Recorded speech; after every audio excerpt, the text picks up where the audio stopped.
Hello po, magandang araw po sa inyong lahat at kamusta na po kayo? Ngayong araw na ito ay ipapakita ko po sa inyo ang paggawa ng bola-bolang kamuting kahoy at ito na po ang ating mga ingredients. Unang-una, kinayod na kamuting kahoy, makapuno na buko, tapos gagamit din po tayo ng mantika para sa pagpiprito nitong ating bola-bolang kamuting kahoy. Ang gagawin po natin ngayon ay bibilugin po natin itong ating kamuting kahoy at lalagyan po natin siya ng makapuno. Kung wala po pala kayo nitong makapuno, pwede kayong gumawa ng fresh na buko tapos timplahan nyo na lang po ng asukal para tumamis po yung ating palaman. Kasi itong makapuno ay may asukal na ito. Timplado na po siya. Kaya po ito ang binili ko kasi wala po akong mahanap na fresh na buko doon sa tindahan. Takpan nyo lang po na ganyan. Kahit may lumabas na konti, okay lang yan. Tapos bibilugin nyo lang pong ganyan yung ating kamuting kahoy na bola-bola. Naghugas na po pala ako ng kamay. Kailangan po kasi na malinis talaga ang kamay natin kapag gumawa tayo nito. Kahit ganyan lang po, kahit hindi masyadong bilog siya kasi lulutuin pa naman yan. Tsaka maliit lang na bilog ang gagawin nyo kasi para mas mabilis po siyang maluto. Huwag nyo pong lakihan ang paggawa nyo. Konti lang yung ipapalaman natin para hindi po siya umapaw.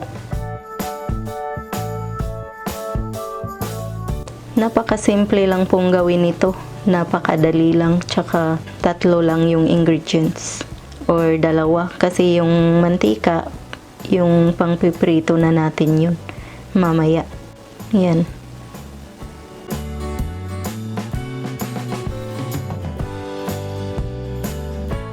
Basta may umaapaw, tatakpan nyo lang po siya. See? Ang ganda ng pagkabilog nito.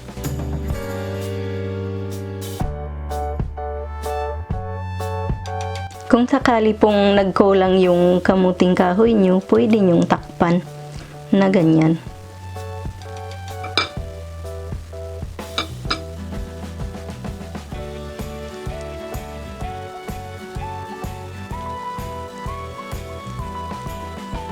Tapos bibilugin na naman natin.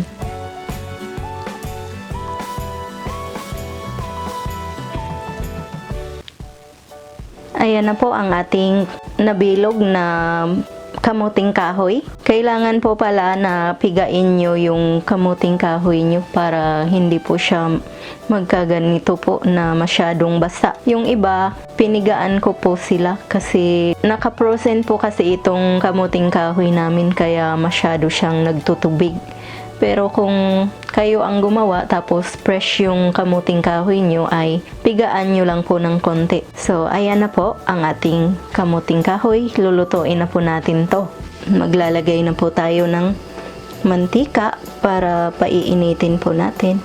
Mga ganyan po karaming mantika. Dapat po na mainit talaga yung mantika na gagamitin nyo kapag hindi po non-stick ang kawali na ginagamit nyo sa pagluluto nito kasi didikit po yan. Ngayon po na mainit na yung ating mantika, pwede na nating iprito itong ating bola-bolang kasaba.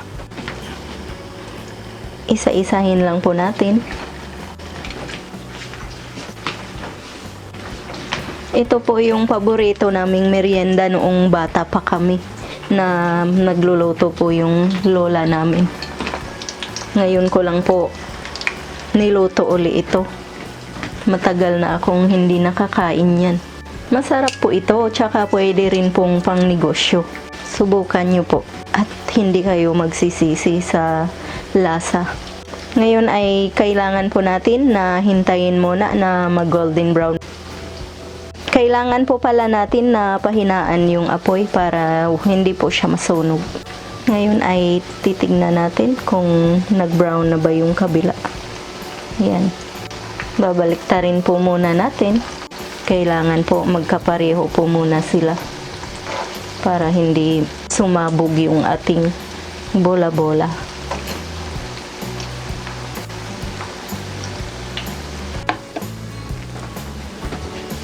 Kapag ganito na po na golden brown na po ang kulay ng inyong bola-bolang balanghoy, pwede na po nating hanguin.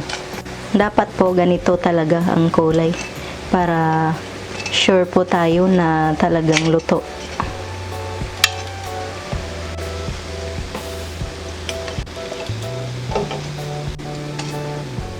Yung iba po, iiwan ko po muna dyan sa kawali kasi medyo hindi pa po siya na golden brown. Kaya hintayin po natin na mag golden brown po muna lahat ng side nitong ating bola-bola. Ito na po yung ating naiwan kanina na bola-bola. Na golden brown na po siya kaya pwede na rin po natin siyang hanguin.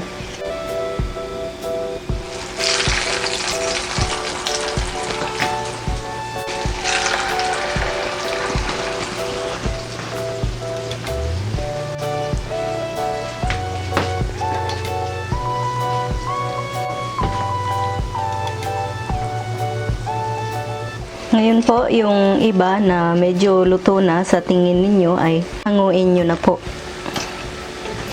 Para wag po masunog kasi papait po ito kapag nasunog. Kailangan bantayan nyo talaga siya kapag nagluluto kayo ng ganito. Yung iba meron pang medyo dilaw kaya mamaya ko na po hahanguin yan.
Ngayon po na luto na itong ating bola-bolang kamuting kahoy ay papatayin na po natin ang ating apoy. Tapos hahanguin na po natin tong ating bola-bola.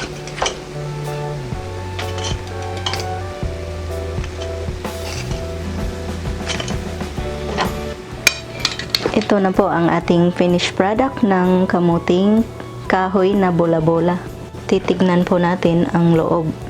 Kung nakukulangan pa po kayo sa tamis ay pwede po kayong maglagay ng condensed milk. Yan. Hatiin na natin.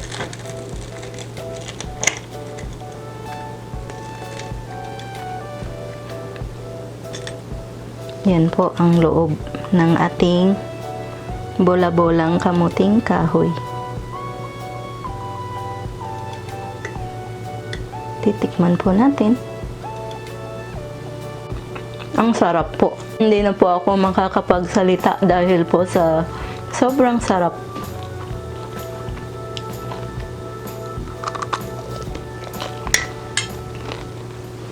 Ito na po ang ating finished product ng bola-bolang balanghoy or kamuting kahoy. Sana po ay subukan nyo ang reseping ito. Sana mag-like, mag-subscribe at mag-share po kayo. Maraming salamat po sa inyong panonood. Ito po ang inyong Ate Mayang na nagsasabing mabuhay!